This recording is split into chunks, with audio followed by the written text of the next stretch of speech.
The Dyatlov expedition was conceived within the hiking club of the Ural Polytechnic Institute in Sverdlovsk. Founded in 1920, the institute was one of the Soviet Union's most prestigious and vital universities, dedicated to training engineers, scientists, and specialists for the country's heavy industry, metallurgy, nuclear physics, and radio engineering. The university was the common bond that united the expedition members. Igor Dyatlov had been planning a major winter trek since the fall of 1958. He brought years of hiking experience to the table, had led prior expeditions, and held significant authority within the university's hiking club. Among his fellow students, he was viewed as a highly technical, calm leader capable of solving any problem in the field. The leadership of the expedition underwent several adjustments. Yuri Blinov, who was also connected to the UPI hiking club, was originally positioned to lead the group during the planning stages. However, following a reorganization of the routes, Blinov was ultimately put in charge of a separate expedition setting out for the Urals during the same period. This left the route toward Mount Ototen definitively under the command of Igor Dyatlov. Throughout December, the roster remained fluid. Some candidates wanted to join but were dependent on work clearance. Others faced internships, exams, and academic commitments. The expedition was systematically assembled through a scramble of letters, formal requests, substitutions, and last-minute adjustments. The correspondence exchanged prior to the journey reveals that the expedition was still being assembled until just weeks before departure. On December 12th, Nikolai Popov wrote to Dyatlov requesting to join the group. He inquired about the roster, the duration of the trek, and the projected expenses. He also noted that he lacked skis, ski boots, and a backpack, asking if this equipment could be secured through the institute. On December 27th, Krivonishenko penned another letter. He discussed work clearance, temperatures plunging below -30 degrees, gear, camera film, finances, and medical certificates.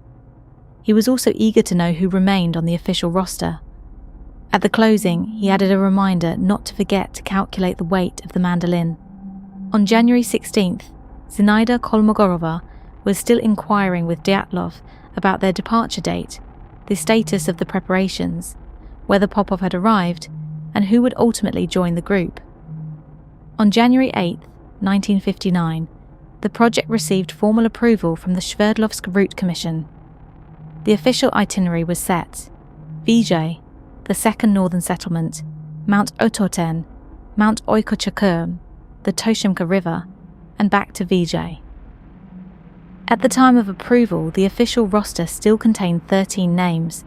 However, the lineup continued to shift right up until departure, and only 10 members would ultimately leave Sverdlovsk. On January 20th, Dyatlov received 3 copies of the route log. Under standard protocol, 1 copy was to remain with him, 1 with the commission, and 1 with the oversight organisation. Instead, he kept all 3. The timeline also underwent adjustments. The return date, originally projected for earlier, was pushed back to February 12th. On January 23rd, the 10-member team departed Sverdlovsk by train. Before moving forward, one point must be made absolutely clear. The Dyatlov group was not a band of amateurs looking for a casual adventure. They were products of a highly specific culture within the late 1950s Soviet Union. The country was then under the leadership of Nikita Khrushchev. It was an era defined by reconstruction, internal propaganda, ideological competition, and a deep emphasis on physical endurance. The ideal Soviet youth was expected to be strong, disciplined, resourceful, and capable of enduring extreme hardship. This is precisely where sports tourism came into play. Mountaineering, skiing, and expeditions into remote wilderness were not hobbies. They were tools for character building. Through them, citizens conditioned their bodies, tested their discipline, mastered teamwork, and gathered vital data on poorly surveyed territories. The Dyatlov expedition operated strictly under this logic. The route was classified as Category 3, the highest and most grueling level for that type of wilderness trek. Consequently, when looking at the case and imagining a group of students lost in the snow, that premise is fundamentally flawed from the start. They were young, but they were not unprepared. Many had already participated in highly challenging expeditions. The journey also served purposes beyond sports performance. Documentation linked to the Institute indicated specific tasks: monitoring soil freezing, establishing contact with remote settlements, and recording local geographic data. They were executing an approved expedition, complete with a designated route, function, equipment, and structural responsibility. Every member had a role. Lyudmila Dubinina managed the finances. Alexander Kolevatov assisted in weight control and equipment distribution. Zinaida Kolmogorova was responsible for maintaining the written logs. Rustem Slobodin handled tools and repairs. Yuri Krivonishenko managed the route topography. Yuri Yudin was in charge of the first aid kit. Zinaida Kolmogorova had already participated in demanding expeditions. Doroshenko, Krivonishenko, Slobodin, Thibaut Brignol, and Kolevatov were similarly well prepared. Lyudmila Dubinina was the youngest, yet she already possessed extensive field experience. Yuri Yudin was still part of the group during this initial phase. The most distinct member of the team was Semyon Zolotaryov. At 37 years old, he was a veteran of the Second World War and a professional hiking instructor. In theory, his presence should have increased the group's safety. However, within the team dynamic, he was an outsider. The diaries reveal an initial layer of tension surrounding him. Lyudmila Dubinina even recorded a certain sense of unease regarding Zolotaryov at the beginning of the journey. The group carried a large canvas tent, a wood stove, hand saws, axes, metal buckets, spare skis, flashlights, candles, ropes, medical supplies, cameras, and emergency gear. Their clothing was similarly engineered for severe cold: ski suits, padded jackets, windbreakers, wool sweaters, layered socks, beanies, scarves, and balaclavas. On January 23, 1959, Lyuda Dubinina opened her personal diary, recording the chaotic atmosphere preceding their departure from Sverdlovsk. It is the final day of preparations, and everything has been completely hectic. Since 11 this morning, I've been running from store to store buying various small items. I was even foolish enough to buy 5 meters of cambric, which cost 200 rubles. I was packing in such a rush that, of course, I left my sweater at home. Everyone was busy with something, and we had so much to do. Shortly before our departure, those who wanted to say goodbye came to meet us. We were short on time, but reached the train station with seconds to spare. Then we had to say our goodbyes to everyone. Before leaving, we sang a few songs, but once on the train, the Blinov group joined us, and we kept singing together. Yuri Blinov's group, mentioned by Lyuda, was the university's second expedition departing simultaneously for the Northern Urals. As noted at the beginning of the video, Blinov was the man originally designated to lead this very same squadron of youths. However, a last-minute reorganization reassigned him to head another team taking an alternate route alongside Igor Dyatlov's. The group arrived in Serov at 6:38 a.m, where they had an 11-hour layover. Upon disembarking at the station, one of the strangest yet most human episodes of the trip occurred. The group was at the station, singing and playing the mandolin. Under the regulations, this was prohibited. Krivonishenko decided to turn the situation into a joke. He took off his hat and began walking around the station, begging for spare change as if he were a vagrant. The Soviet police were not amused. He was detained, and the group had to intervene to get him out of trouble. Yuri Blinov's and Igor Dyatlov's groups united during that stopover. Both teams secured temporary shelter at primary school number 41, located near the station. There, the students ate lunch and organised an impromptu lecture on mountaineering for the first and second grade pupils. The children were fascinated by the tools and canvas gear, quickly growing attached to the university students, especially Zinaida Kolmogorova, whom they said goodbye to in tears. This letter was penned by Kolmogorova while still in the city of Serov. The group departed Serov station at 6:30 p.m. During the journey toward Ivdel, another incident entered the field logs. A drunk passenger confronted the students, accusing them of stealing a bottle of vodka from his pocket and making threats against the group. The railway police had to intervene and arrest the man. The diaries treat the situation with irony. Since the team had been unable to purchase any alcohol before boarding, the theft accusation became an inside joke among them. While on the train, Zinaida Kolmogorova sparked a discussion about love and kissing. The debate grew heated, with everyone eager to defend their own point of view. By all accounts, the best argument came from Alexander Kolevatov. Following a 5-hour journey, they arrived at the Ivdel station around 11:42 p.m. Inside the station, they set up a makeshift sleeping area using their tent. Lyuda took the watch, stitched gaiters, and copied down songs. She notes that Yevgeny Zinoviev, a member of the other group, frequently picked on her and made offensive remarks, treating her as if she were foolish. On January 25th, around 6 in the morning, the team caught a bus from the railway station to downtown Ivdel, stopping by the post office to have their route log stamped. Around 7, they boarded a bus headed for Vijay, alongside Bluinov's group. Ahead of them lay roughly 55 miles of road. The bus was designed for 25 passengers, but it had to accommodate a crowded manifest of people, 20 packed rucksacks, and multiple pairs of skis. Kolevatov described the scene as a jumbled mass of people and gear. Some travelled perched on top of rucksacks and skis, while others balanced on the seatbacks. Despite the conditions, the group sang for nearly the entire journey. During a stop near Shipechnoe, 4 members got off to look at the power plant in Tolitsa. Before they knew it, the bus was already pulling away. They chased after it, but they stood no chance against the engine. The situation was only resolved because a girl who was also heading to Vijay flagged down the driver, bringing the bus to a halt. The group arrived in Vijay around 2 in the afternoon. There, they had their route logs stamped once again, checked into a simple house, and went to the cinema. They consulted Ivan Rempel, a local forest ranger, who helped them reconfirm their itinerary, copy the forestry maps for the route ahead, and delineate the boundaries of the managed timberlands. Rempel warned the team about the inherent dangers of the route, particularly the fierce winds along the Ural Ridge, but his warnings were seemingly dismissed.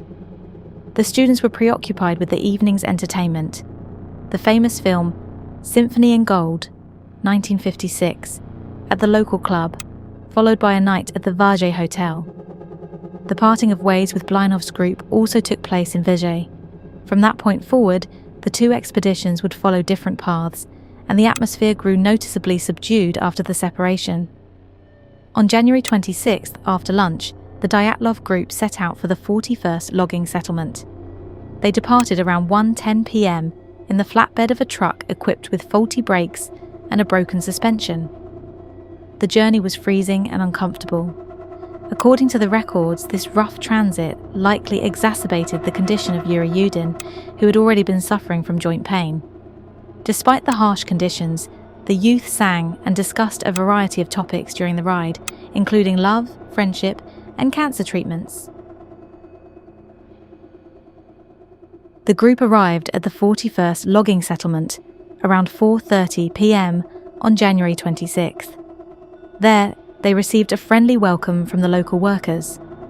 The settlement was a final outpost of civilization, characterized by rudimentary barracks, treacherous roads, isolated laborers, sparse infrastructure, and dense, encroaching forest. The team was allocated a separate room within the dormitory. After days of transitioning between trains, stations, buses, and trucks, this provided a degree of comfort. The site operated strictly as a logging hub, populated by young men, some conscripted, others from hardened backgrounds, living on the fringes of the remote wilderness. Lyuda recorded that the site was populated by civilian labourers, with almost no women, alongside several men who seemed intelligent and engaging. One individual in particular stood out, Nikolai Ognev, known to everyone as Beard. Despite being only 27 years old, Ognev sported a long red beard. He possessed an intimate knowledge of the northern Urals, having participated in prior geological expeditions, and spoke at length with the group about the region they were heading into. To the students, he was an invaluable local resource, someone who knew the trails, names, rivers, climate, and lore of that territory. Yudin was equally impressed by Ognev. In his diary, he described Beard as well-read, experienced, and knowledgeable on a wide array of topics. That night, the settlement hosted an almost improbable lineup of activities for such a remote outpost. The group watched 3 Soviet films. While some of the students focused on the screenings, others worked on their diaries, adjusted their gear, and talked late into the night. Rostem Slobodin played the mandolin, and Thibaut Brignol talked with him. The local labourers joined in the singing as well, but exhaustion was already setting in. Lyuda wrote that after the cinema, everyone was spent and wanted to sleep. She and Zina managed to secure a spring mattress bed, which she described as nothing short of a dream. The men slept on the floor.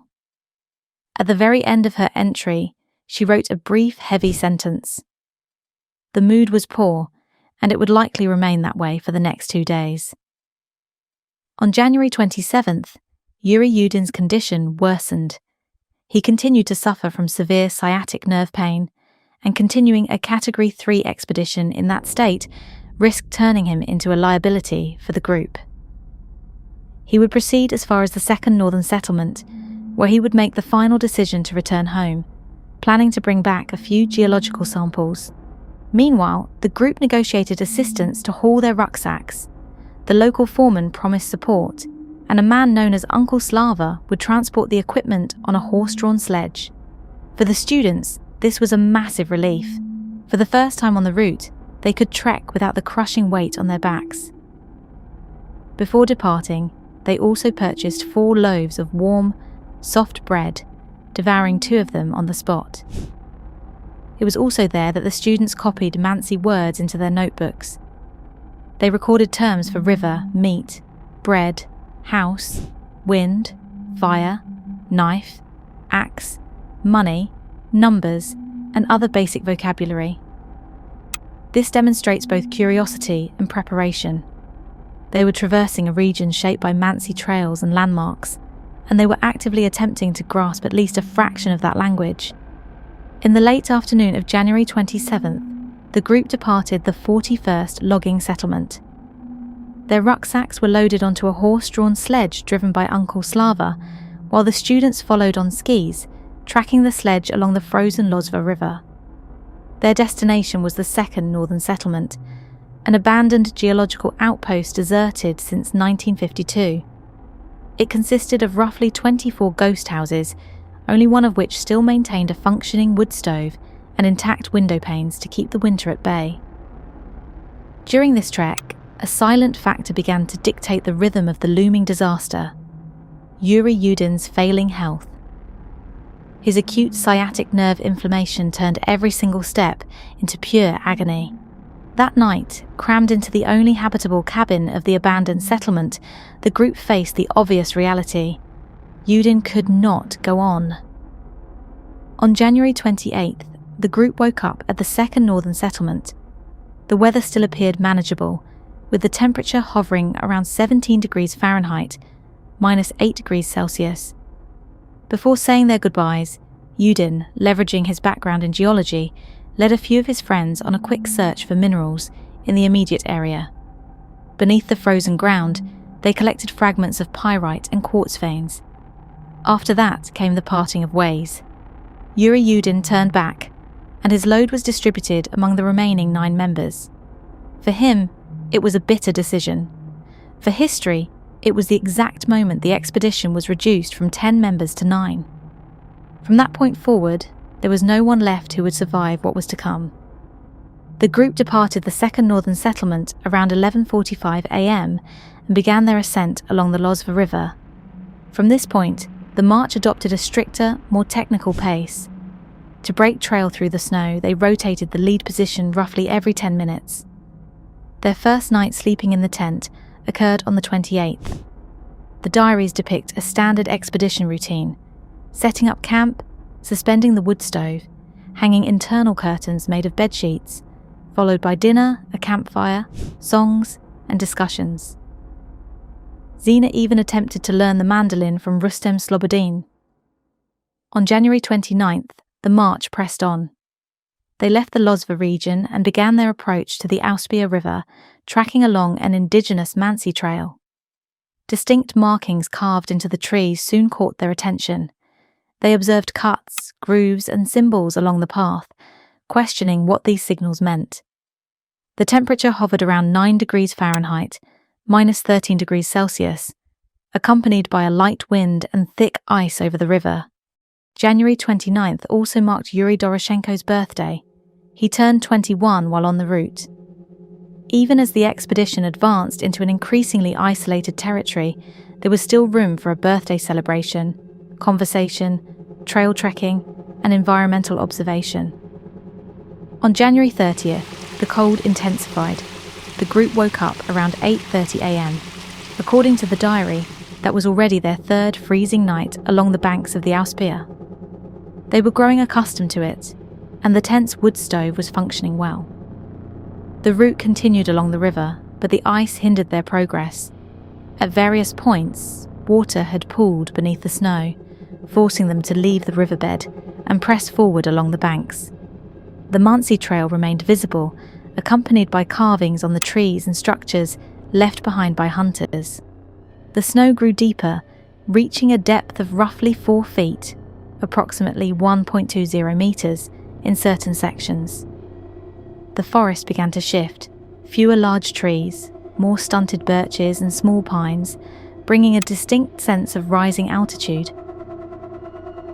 The temperature recorded on the 30th fluctuated significantly, around 1 degree Fahrenheit, minus 17 degrees Celsius, in the morning, 9 degrees Fahrenheit, minus 13 degrees Celsius, during the day, and plummeting to minus 15 degrees Fahrenheit, minus 26 degrees Celsius, at night. The diary describes this as normal for the northern Urals. They also handled minor routine issues. The group discussed tasks, mended sections of the tent, organised equipment, and coped with growing fatigue. On January 31st, the situation escalated. The group set out around 10 a.m. The weather had deteriorated, bringing a harsh western wind and falling snow. They were still following a Mansi trail, but the trek had become far more punishing. Dyatlov's diary notes that at times they lost sight of the trail entirely, practically having to feel their way forward. Their pace dropped to roughly 1 mile per hour. To sustain their advance, they began testing a relay system. The person at the front of the line would drop their rucksack, ski forward for a few minutes to break the trail, and then loop back to rest before catching up with the team. While this method ensured that the path was continually cleared, it placed an immense physical toll on those following, behind, with full loads. Gradually, they left the Auspia Valley. The ascent was steady but not abrupt. The spruce trees began to thin out, the vegetation grew stunted, and they drew close to the tree line. It was there that the environment shifted dramatically. The wind grew fierce and piercing, compared in the diary to the jet blast of a taking-off aircraft. The terrain opened up and the snow underfoot hardened. It was already nearing 4 p.m. and they had to find a location to pitch the tent.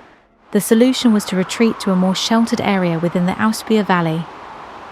There the snow was deep, firewood was scarce and damp, and everyone was thoroughly exhausted. Even so, the location offered something the open slope could not, a modicum of protection. They pitched camp and built a fire on top of logs, as they were too spent to dig a proper fire pit, and had dinner inside the tent. Dyatlov recorded that it felt warm and comfortable. On January 31st, Igor Dyatlov reached the edge of the tree line and faced the true landscape of the Ural highlands. The scene before him was intensely hostile. Cyclone-force winds swept across the ridge, reducing visibility to barely 300 feet, approximately 100 meters. As an experienced leader, he exercised prudence.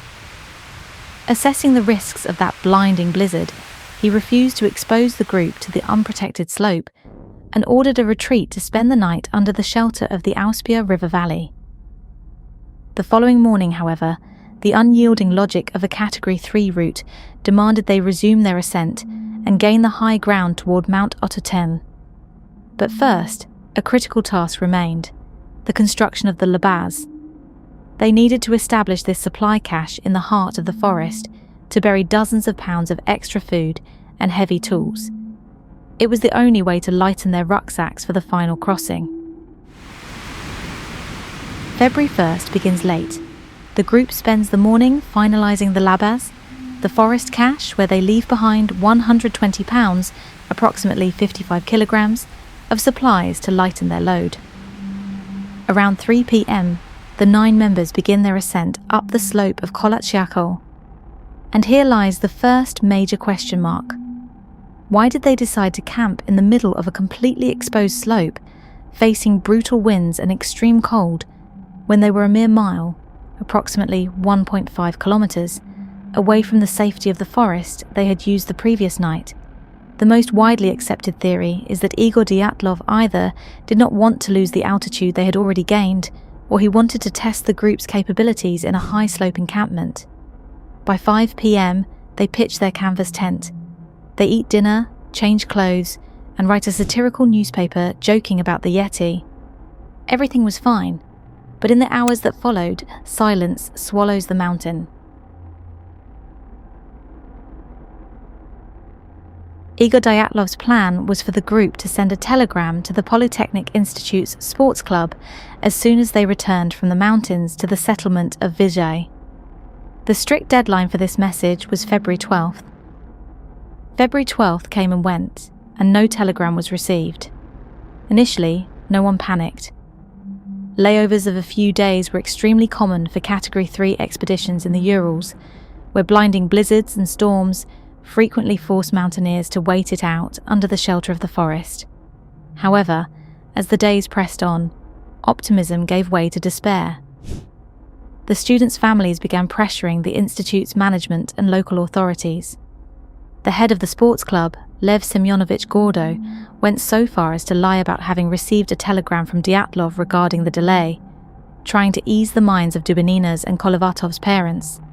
He simply presumed that Igor Dyatlov's team would arrive within a few days.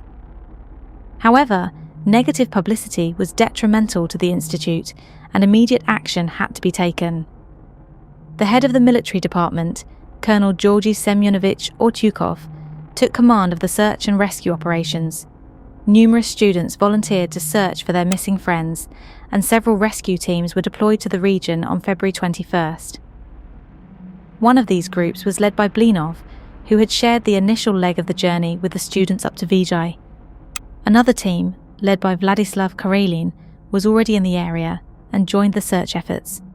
Concurrently, aircraft took off from the Ivdel airfield to conduct aerial sweeps for the missing party. On February 22nd, several prison guards from Ivdelag, along with 7 MVD police officers, joined the tracking operations at the Dyatlov Pass. 3 additional groups were formed from student volunteers. Furthermore, local indigenous Mansi hunters stepped forward to aid in the search. Moscow dispatched several high-level specialists to oversee the operations, including E.P. Maslenikov, Baskin, Bardin, and Shuleshko. On February 23rd, Boris Slobtsov's team was airdropped near Mount Otorten, Dyatlov's final objective. By the following day, they reached the summit and concluded that the missing hikers had never made it that far.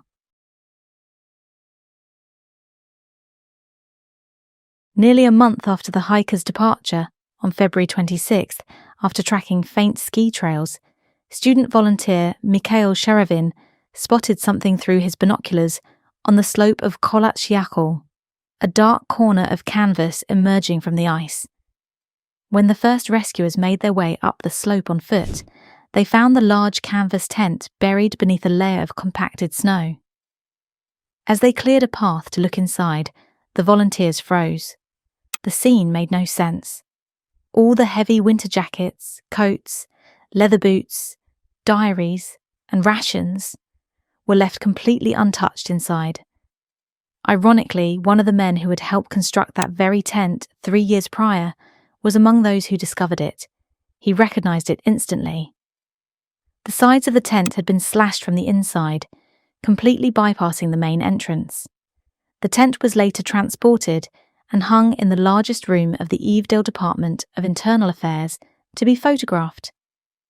The initial consensus was that vandals had ambushed and attacked the mountaineers, slashing the tent open in the process.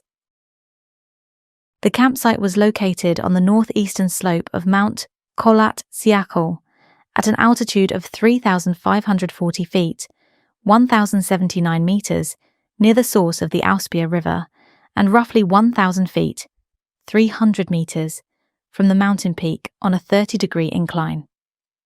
The tent sat on a platform of compacted snow, upon which 8 pairs of skis had been stacked. At the back of the tent, investigators found 9 rucksacks containing various personal items, jackets, raincoats, and 9 pairs of shoes. Also recovered were men's trousers, 3 pairs of boots, warm fur coats, socks, beanies, ski masks, utensils, buckets, a portable stove, an axe, a saw, blankets, and foodstuffs. 2 packages of biscuits, condensed milk, sugar, and concentrated rations. In addition, there were notebooks, a camera, alongside camera accessories, their itinerary, and numerous other small items and documents. Just below the tent, the slope preserved the tracks from the beginning of that descent. Investigators mapped out a clear line consisting of 8 or 9 pairs of human footprints. The footprints showed no signs of panic or individuals running in disarray.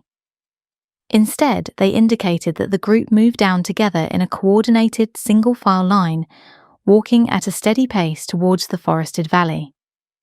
The tracks extended vividly for roughly 1,600 feet, approximately 500 meters, before deeper snow and shifting winds covered the footprints. The official report was categorical. There were no boot prints from military personnel, no signs of escaped prisoners from the local gulags, and absolutely no tracks from predatory animals. On February 27th, nearly a mile, approximately 1.5 kilometers, away from the tent, beneath a massive Siberian pine, rescuers discovered the remnants of a campfire and the first 2 bodies, Yuri Doroshenko and Yuri Krivonishenko. The 2 lay side by side, partially covered by snow, with virtually no protection against the freezing cold. Doroshenko was found lying face down, while Krivonishenko was on his back. Both were missing their boots, clad only in light clothing, socks, and undergarments, completely inadequate for surviving any length of time in those temperatures. Branches on the lower section of the pine tree had been broken off, and at least one thick branch was snapped roughly 15 feet, approximately 4 to 5 meters, up the trunk. There were also indications that small neighbouring trees had been chopped down, likely to fuel the campfire. This strongly suggested that they, or someone else in the party, had desperately used every resource at their disposal to fight off the freezing cold. A detail from the case file stands out. During Krivonishenko's autopsy, the medical examiner recorded post-mortem lividity on the posterior side of his body. Some researchers interpreted this as a sign that the body had been moved after death. However, this conclusion is far from definitive. Since he was found lying on his back, these markings would be entirely consistent with the position in which he was discovered. While this detail is unusual, it does not, on its own, prove the presence of a third party at the scene. Still, on February 27th, rescuers discovered 2 more bodies on the slope: Igor Dyatlov and Zinaida Kolmogorova. Dyatlov was located roughly 1,000 feet, approximately 300 meters, from the Siberian pine, facing the direction of the tent. He was found lying on his back, with his head pointing toward the camp. One of his hands was tucked close to his face, as if he had been trying to shield himself from the wind. Unlike Doroshenko and Krivonishenko, Dyatlov was slightly better dressed. He wore a fur vest, a sweater, a shirt, drawers, ski pants, and other layers. However, he was still missing a beanie, gloves, and adequate footwear to traverse the frozen slope. Higher up the incline, past Dyatlov, lay Zinaida Kolmogorova, approximately 2,100 feet, approximately 650 meters, from the pine tree. She was found on her side, with her knees pulled up toward her body and her arms bent close to her face. Zinaida wore 2 layers of woolen clothing, a shirt, 2 pairs of pants, undergarments, and 4 socks on her feet. Yet she too was without a jacket, boots, or gloves. The 5th body would only be found days later, on March 5th. It was Rustem Slobodin. He lay between Dyatlov and Zinaida, roughly 1,500 feet, approximately 480 meters, from the Siberian pine. His body was discovered face down, with his head pointing in the direction of the tent. One of his arms was bent close to his chest, and one leg was flexed. Rustem was also relatively better dressed. He wore warm undergarments, a shirt, a sweater, ski pants, multiple pairs of socks, and a beanie. However, there was only a single felt boot on one of his feet. The other was missing. The positioning of these 3 bodies formed a very clear line. Dyatlov, Zinaida, and Rustem appeared to have died while attempting to climb back up toward the tent. Some investigators held onto the hope of finding someone alive somewhere to explain what had occurred until the snow began to melt. On May 5th, beneath 13 feet, 4 meters, of snow in a ravine, roughly 160 feet, 50 meters, from the Siberian pine, the final 4 hikers were discovered: Lyudmila Dubinina, Semyon Zolotaryov, Nikolai Thibaut Brignol, and Alexander Kolovatov. They were wearing pieces of clothing cut from the bodies of Krivonyshenko and Doroshenko. 3 of them had sustained brutal internal injuries. Thibaut Brignol suffered a fatal skull fracture, while Dubinina and Zolotaryov had their ribs completely crushed. The medical examiner stated that the force required to cause such trauma was equivalent to a high-speed car crash. Their bones were shattered by a crushing, uniform, and invisible pressure, yet they bore no external marks, cuts, or bruises on their skin. Dubinina was found missing her tongue and the soft tissue around her eyes. When the laboratory results came back, the case files recorded another jarring incongruity. Pieces of the torn clothing recovered from the ravine tested positive for high levels of beta radiation, with absolutely no explanation.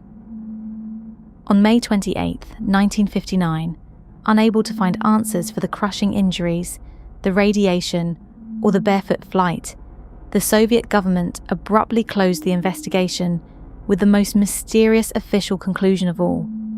The group died due to an uncompelling force of nature which the hikers were unable to overcome. A phrase vague enough to haunt, the files were classified as secret and locked away in vaults by the regime. Following the decision, the region was entirely closed off to new expeditions for several years. For the families and the students at the institute, it was an absurdity. 9 experienced young mountaineers were dead, and the state was handing down an explanation that seemed to explain nothing at all. This was how the case began to transform into a legend. Someone would recall the tent slashed from the inside. Another would mention the 2 young men discovered almost entirely naked beneath the Siberian pine. Yet another would repeat the story of the brutal internal injuries, the missing tongue, and the radiation found on the clothing. Each fragment of the story circulated in isolation, becoming increasingly bizarre and difficult to piece together. In 1966, Yuri Yarovoy, a journalist who had actively participated in the search operations, published a book inspired by the tragedy. However, he was forced to alter names, locations, and key details. The truth was right there, thinly disguised. The Siberian pine became a different tree. Real people were turned into fictional characters. The Dyatlov Pass incident existed, but it could not yet be openly discussed. For nearly 30 years, it remained this way. The turning point came with the collapse of the Soviet Union. With perestroika and the weakening of censorship, journalists began to address the topic openly. In 1989, the first documentary articles surfaced. In 1990, excerpts from the case files were publicly cited for the very first time. That same year, Lev Ivanov, the prosecutor who had closed the original investigation, revisited the subject and stated that he had been pressured to leave certain details out of the final conclusion. From that moment on, independent researchers, journalists, relatives, and veteran mountaineers began attempting to reconstruct the case. This, in turn, fueled a wave of sensationalism. Dozens of theories emerged: military testing, UFOs, secret weapons, an ambush by the indigenous Mansi, radioactive experiments, an avalanche, and even a Yeti attack. The name Dyatlov Pass ceased to be merely a reference to the group's leader and became the defining title of an enduring Soviet mystery. When we sideline the conspiracy theories and analyse the physics, the Dyatlov Pass incident loses its mystery. The slope of Kholat-Syakhl was deceptively inviting. The summit was wide, rounded, and visually far less threatening than an alpine wall. To an experienced group, it appeared to be an acceptable spot to pitch camp. The underlying problem was the snow. The tent was set up on a high, exposed section of the slope, just below the ridge, where the wind blew completely unobstructed. To create a level base, the skiers excavated the snow, cutting a horizontal platform into the inclined terrain. While this decision solved the problem of sleeping on a slanted surface, it fundamentally altered the natural support of the snowpack above them. The incline at that specific location was perilously close to the critical threshold for a slab avalanche. This type of avalanche operates quite differently from the cliché of an entire mountain collapsing. Instead, the threat lies in a dense, cohesive layer formed by wind-hardened snow. On the surface, it appears solid. Internally, however, the structure relies entirely on the structural support of the layers beneath it. When that support is cut or overloaded, the slab breaks away all at once.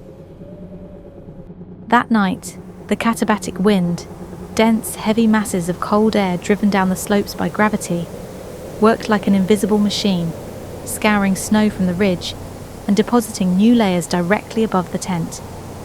At some point, the threshold was breached and the slab gave way. The thermal analysis for that night is brutal. 6 p.m, minus 17 degrees Celsius, approximately 1 degree Fahrenheit, 11 p.m, minus 22.5 degrees Celsius, approximately minus 8.5 degrees Fahrenheit. Pre-dawn, minus 31 degrees Celsius, approximately minus 23.8 degrees Fahrenheit. With wind gusts estimated at up to 67 miles per hour, approximately 30 meters per second. Around 9 p.m, the moment the group evacuated the tent, the risk of hypothermia and frostbite would have occurred within a window of a mere 10 to 30 minutes of exposure. This collapse took decades to be accepted because skeptics did not comprehend the mechanics of slab avalanches. In 2021, a mechanical modelling study conducted by engineers Johann Gaume and Alexander Puzrin settled the debate. Utilising computer graphics code and solid dynamic simulations, they proved mathematically that the katabatic wind needed to apply a constant overload for an exact period of 9.5 hours for the snow block to rupture. The delay in the collapse was not an anomaly, but the direct consequence of slow crack propagation at the base of the snowpack. A dense mass of snow, even a small one, weighs hundreds of pounds. Sliding just a few feet, it struck the tent with enough force to deform the canvas and crush anyone lying underneath. The layout of the camp explains the injuries that seemed incompatible with a simple flight into the freezing cold. To isolate themselves from the ice, the skiers used a rigid foundation made of wooden skis, rucksacks, and gear packed tightly on the ground. When the snow slab pressed down on the tent, their bodies were pinned between two hard surfaces, the mass of snow crushing from above and the improvised floor beneath. This compression caused the severe internal injuries without leaving proportional external marks. The group's reaction demonstrates organization, not panic. They slashed the canvas from the inside and exited with absolute urgency to escape the hazard zone. The forest, despite the distance, offered their only protection against the wind.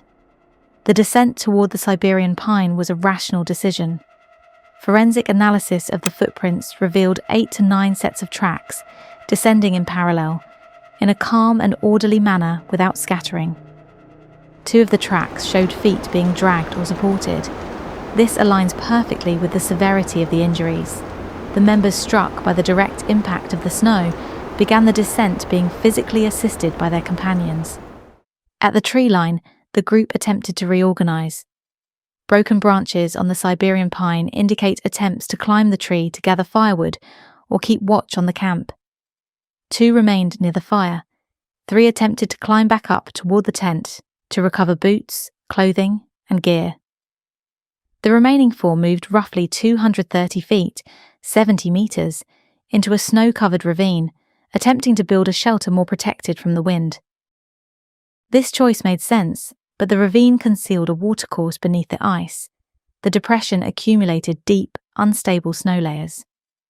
With the weight of the snowpack and the weakening of the structure caused by the creek below, the shelter turned into a trap. The 4 were buried under feet of snow, only to be discovered months later with the spring thaw. Every decision followed a strict survival logic. They did not act within a conspiracy fantasy. They acted like mountaineers trying to solve one problem after another under sub-zero temperatures of -30 degrees. The missing eyes of Zolotaryov, along with the tongue and facial tissues of Lyudmila Dubinina, fuel gruesome theories, but the explanation is purely ecological. These 4 victims remained buried for months. When spring arrived in May, the ravine transformed into a natural runoff channel for the melting snow. Water flowed beneath the snowpack, submerging the bodies for weeks. This humid environment accelerates the maceration of soft facial tissues. Concurrently, small scavengers, such as birds and rodents, naturally target the most fragile, moist, and exposed areas first. What appeared to be deliberate cruelty was merely the biology of decomposition within a mountain ravine.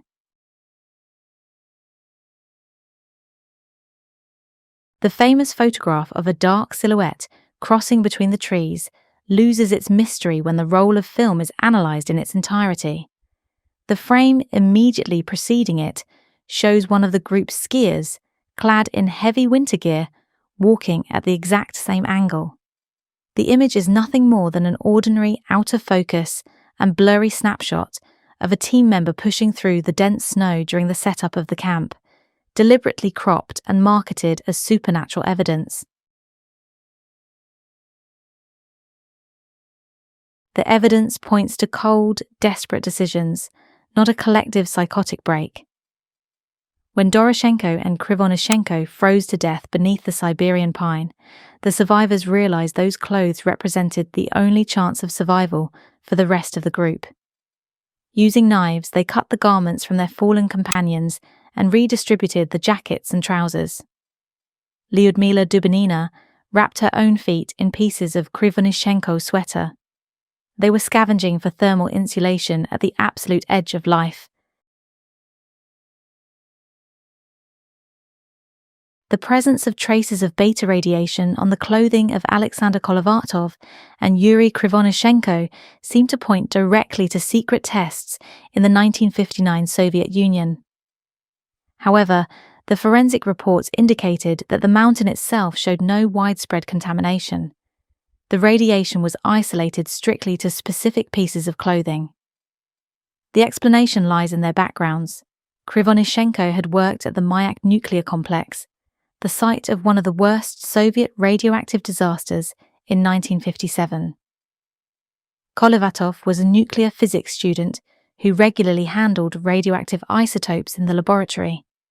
The particles were already embedded within the fibers of their garments long before the expedition. They were the lingering traces of the industrial routine of a nation expanding its nuclear program under precarious safety protocols. If you have made it this far, thank you for watching. I hope to see you in the next video.